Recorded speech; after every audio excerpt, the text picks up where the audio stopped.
Hey everyone, welcome to the channel today.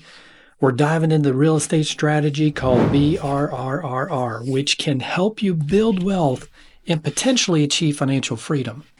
Okay, so you might be asking, what does the B4R method stand for? And it stands for buy, rehab, rent, and refinance, and then repeat.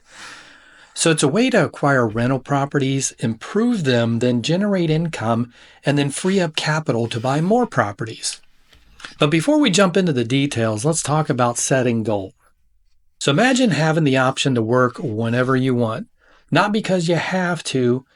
Well, this is financial freedom, and this method can provide that for you. So the first question to ask yourself is, at what age would you like to have that freedom?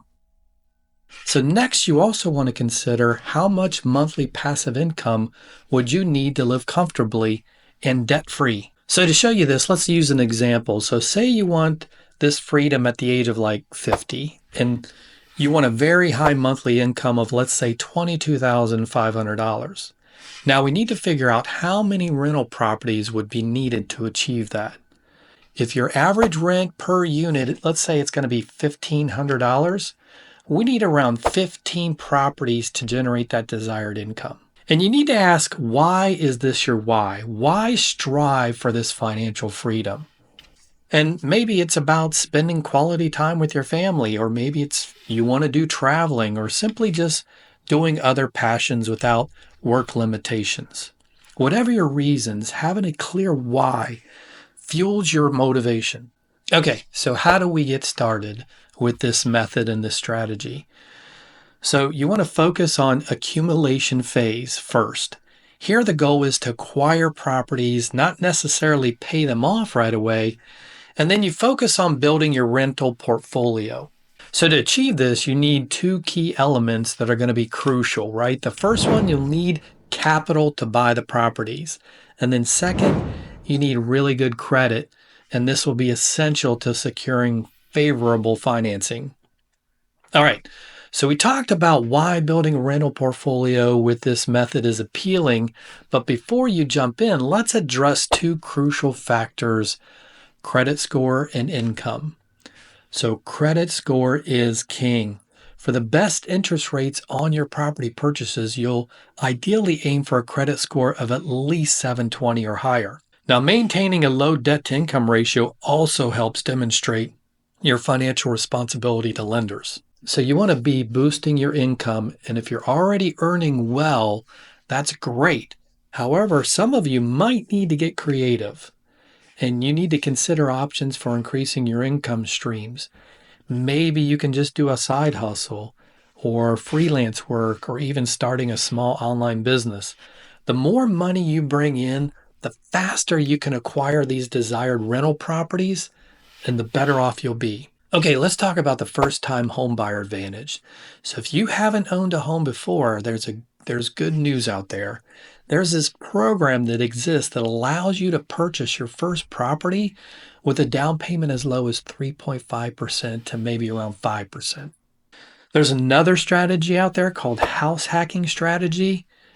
What you do is you live in the first property initially. This allows you to benefit from the owner-occupant rates, and potentially you'll rent out either a spare room or a basement to offset your mortgage costs. After living there for a while, maybe a year or more, you can then consider turning it into a full-fledged rental and move on to acquiring your next property. And you can also buy a duplex or a fourplex or even a bigger multi-unit property. You live in one unit while renting the others out. Now remember, building rental portfolio takes time and effort, but with the right strategies and a solid foundation, you can achieve your financial goals. Okay, so you've used the first-time homebuyer advantage and the house hacking strategy to acquire a couple of properties. Great job. That's the best way to get started. But after a few rounds, you might not want to keep moving from house to house. So this is where things are going to have to shift for you. For investment properties, most banks typically require a higher down payment, usually around 20% to 25%. So you'll need to be more strategic with your finances. Now you want to get into the accumulation phase. You want to keep acquiring properties using that initial momentum. And remember, the goal here is to build your rental portfolio, not necessarily just pay them off right away. The more properties you add, the closer you get to your target of 15 properties. Then you also want to be maximizing your passive income. So right now you're collecting rents, but your goal is to free up that capital tied up in the properties. That's where refinancing comes into play. So by refinancing, you can potentially access the equity you've built in those properties.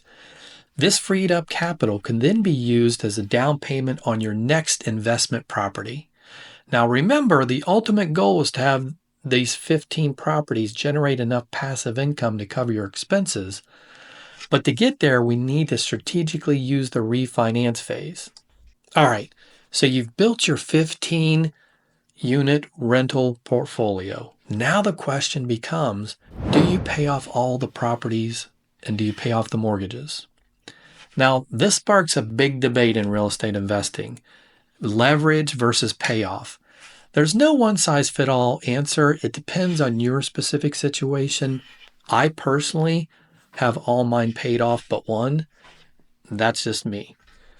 Okay, let's break it down, age and goals, right? So imagine you're 54, like me, that's my age.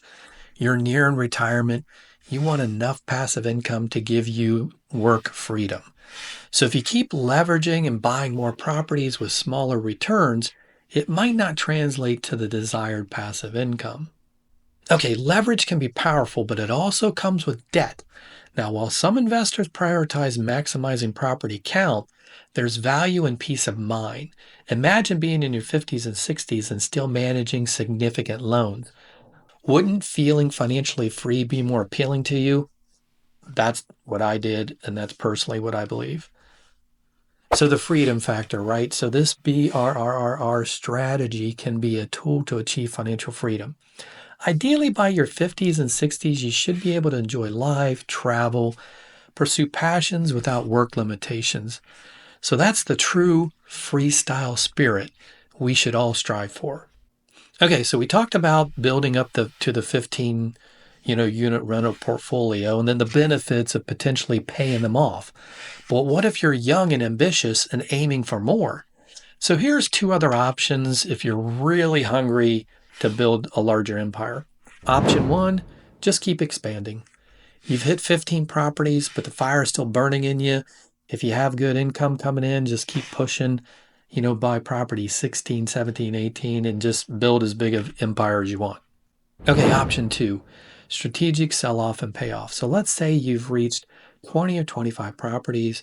You're very comfortable now and you're nearing your 40s or 50s. So here's a strategy. Sell half of your properties. And then those properties have hopefully appreciated in value. That gives you a nice chunk of money that you'll get once you sell those. Then next, equity and reinvestment. You'll take those proceeds from those sales, use them to pay off the remaining 15 or however many properties you're going to keep. This way you achieve debt-free portfolio without additional out-of-pocket expenses. So basically you leverage the equity growth of properties 16 through 25 to pay off your core 15 properties. It's really a strategic way to achieve a mix of growth and financial security. Now remember, the BRRRR strategy is flexible. Adapt it to your age, your income, and your overall goals. Whether you keep expanding or you strategically pay down some properties, the key is to create a financial future that empowers you. All right, you built your 15 unit rental portfolio and you're ready to focus on paying them off. So here's a strategy many seasoned investors use. It's called the Snowball Effect. Targeting the smallest mortgage, start by identifying the property with the lowest mortgage balance. This is usually the first one you bought. Then you focus your extra payments on that property. With that, you're going to have hopefully positive cash flow power. Remember, the income generated by your other rentals, this positive cash flow can be a powerful tool. Direct any extra payment you have from your rentals towards paying down the mortgage on that first property. Okay, once you pay off that first property, it's like a snowball rolling downhill. It gains momentum. Take the entire rent payment from the property plus any extra income you have and apply it to paying off the next mortgage on your list. And then you just repeat and conquer. Keep repeating the process, property by property. As each mortgage is paid off, the freed up rental income gets added to your snowball, accelerating the payoff of the remaining properties. Me and my partner did this, and it worked out really well for us. So, the power of consistency, right? The key to success with the snowball effect is consistency.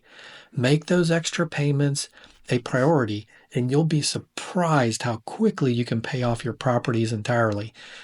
So, before we wrap up, let's talk about a bonus tip that I wanted to tell you a little bit about.